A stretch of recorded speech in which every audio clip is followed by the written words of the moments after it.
Hey, salut à toi, j'espère que tu vas bien.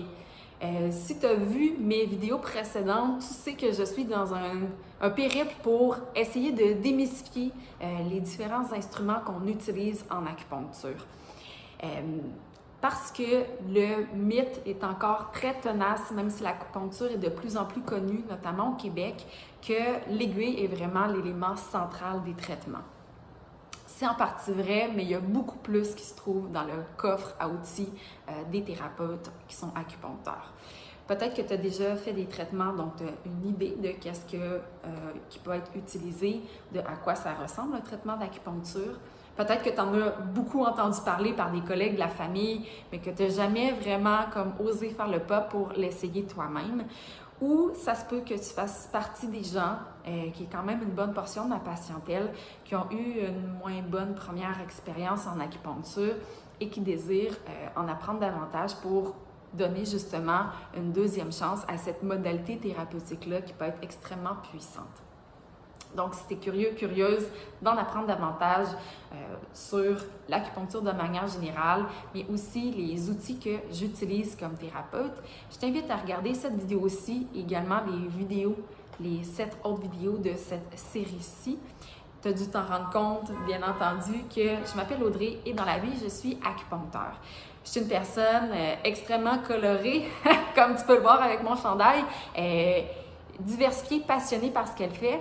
Donc, j'utilise une variété d'approches, mais aussi d'instruments dans ma pratique. Souvent, je dis à la blague à mes patients-patientes que je suis un peu comme un inspecteur gadget de l'acupuncture. Aujourd'hui, plus spécifiquement, on va parler du stimulateur électrique. Reste avec moi!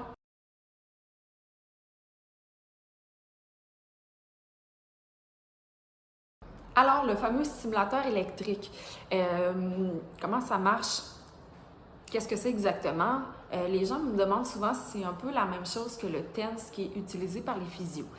C'est très, très similaire, sauf que je te dirais que la grosse majorité du temps, moi, j'utilise pas des patchs qui sont collés sur la peau, mais plutôt des aiguilles. Donc, on va chercher des points en poncture, puis par la suite, les pinces sont installés sur les aiguilles. Donc, c'est vraiment une stimulation qui est plus précise puis plus en profondeur que de juste coller les patchs sur la peau. À quoi ça peut ressembler un traitement qui utilise le stimulateur électrique? Tout d'abord, on va chercher des points, soit pour leur fonction énergétique, soit dans une optique de détente musculaire. Là, on va aller chercher souvent des attaches au niveau musculaire dans une optique plus physio-anatomique. On fait des ponctures, je fais des ponctures régulières, donc on installe les aiguilles. Par la suite, on va installer les petites pinces. Donc, tu vois, c'est vraiment tout petit mini. On pince comme ça, hop, puis on l'installe sur l'aiguille, donc pour le positif, pour le négatif.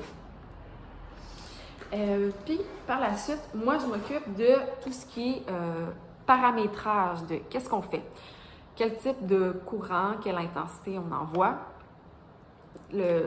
L'autre extrémité du fil est connectée à l'intérieur de la console.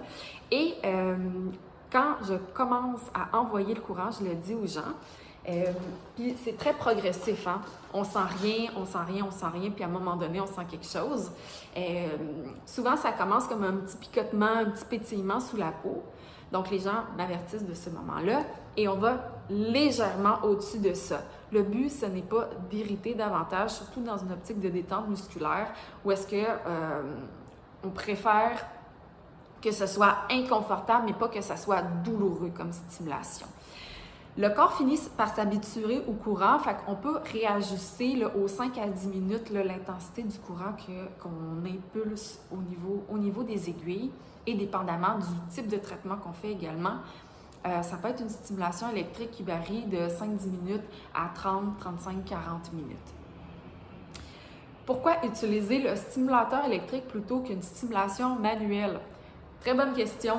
Bien, c'est beaucoup plus précis parce qu'on peut vraiment calibrer là, vraiment de manière délicate et précise l'intensité qu'on envoie au niveau des aiguilles et c'est beaucoup moins irritant. Imaginez que votre acupuncteur joue comme ça après l'aiguille, là, puis je vais même pas assez vite, là, mes mains sont pas assez rapides pendant 40 minutes. Ça peut, même si on veut pas qu'il y ait de mouvement de va-et-vient dans la peau, ça finit par faire un léger mouvement. Puis c'est pas ce qu'on recherche dans cette optique-là de traitement. Il y a différents types de manipulations d'aiguilles qui peuvent être faites, qui sont plus ou moins vigoureuses, mais dans la manière dont on utilise le stimulateur électrique puis l'approche qu'on veut mettre en place, c'est vraiment la stimulation constante et continue qui permet d'atteindre des résultats optimaux. En résumé, le stimulateur électrique, c'est vraiment un outil très précieux que j'utilise quand même régulièrement dans ma pratique. Beaucoup dans une optique de détente musculaire, mais il y a aussi d'autres combinaisons qui peuvent être faites dans une optique plus énergétique. C'est très souvent utilisé en combinaison pour ma part avec les aiguilles et ça permet justement de faire une stimulation qui est constante, qui est pas trop inconfortable, qui n'est pas douloureuse, ça c'est très important, pour aller chercher le maximum d'efficacité puis le maximum de relâchement et le plus de précision possible dans le type de stimulation qu'on recherche des points d'acupuncture qui ont été sélectionnés. Si tu as trouvé cette vidéo-là intéressante, pertinente, que tu as trouvé ça enrichissant d'en apprendre davantage sur le stimulateur électrique et comment ça peut être utilisé dans un traitement d'acupuncture, je t'invite à cliquer sur j'aime et partager la vidéo à des membres de ton entourage qui pourraient être curieuse aussi d'en apprendre plus. Si toi, tu veux approfondir tes connaissances de l'acupuncture, tu peux télécharger mon guide gratuit « Comment soulager 7 maux du quotidien » en cliquant sur le lien qui est juste sous la vidéo. Sinon, on se voit très certainement dans une prochaine capsule pour continuer notre exploration des instruments utilisés dans ma pratique. Ciao!